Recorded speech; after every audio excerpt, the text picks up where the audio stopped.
Ramosdan ham odobli o'zbek yigiti haqida. Yaqin yillarda o'zbek futbolchilari orasida yangi Ramos paydo bo'ldi.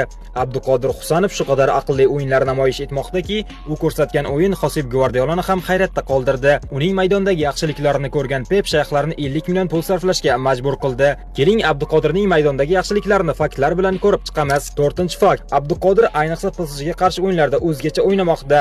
Agar ishonmasangiz, jamoa hujumchisi Gonzalo Ramosdan so'rang. Husanov unga shunday yaxshilik qildiki, uni maydon tashqarisiga itarib, o'yin payti ham dam olishga imkoniyat yaratib berdi. 3-fakt.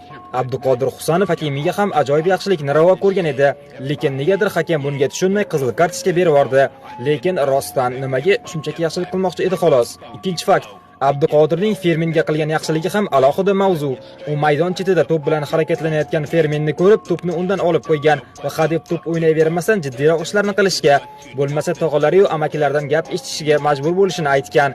Ha, to'g'rida, hadeb to'p tepavergandan nima foyda? 1-fakt. Abduqodirning brendga aylangan yelka bilan qilayotgan yaxshiliklari ham shu qadar ko'pki, yelkaning kuchini David, Ramos, Dembele va Fransiya chempionatidagi ko'plab hujumchilardan yoki Azmun Tarimi kabi terma jamoamiz raqiblari tarkibidagi hujumchilardan so'rasangiz, ular sizga batafsil tushuntirib berishadi. Xo'sh, siz Abduqodirning yana qaysi odobli harakatlari haqida bilasiz? Fikringizni kommentariyada yozib qoldiring.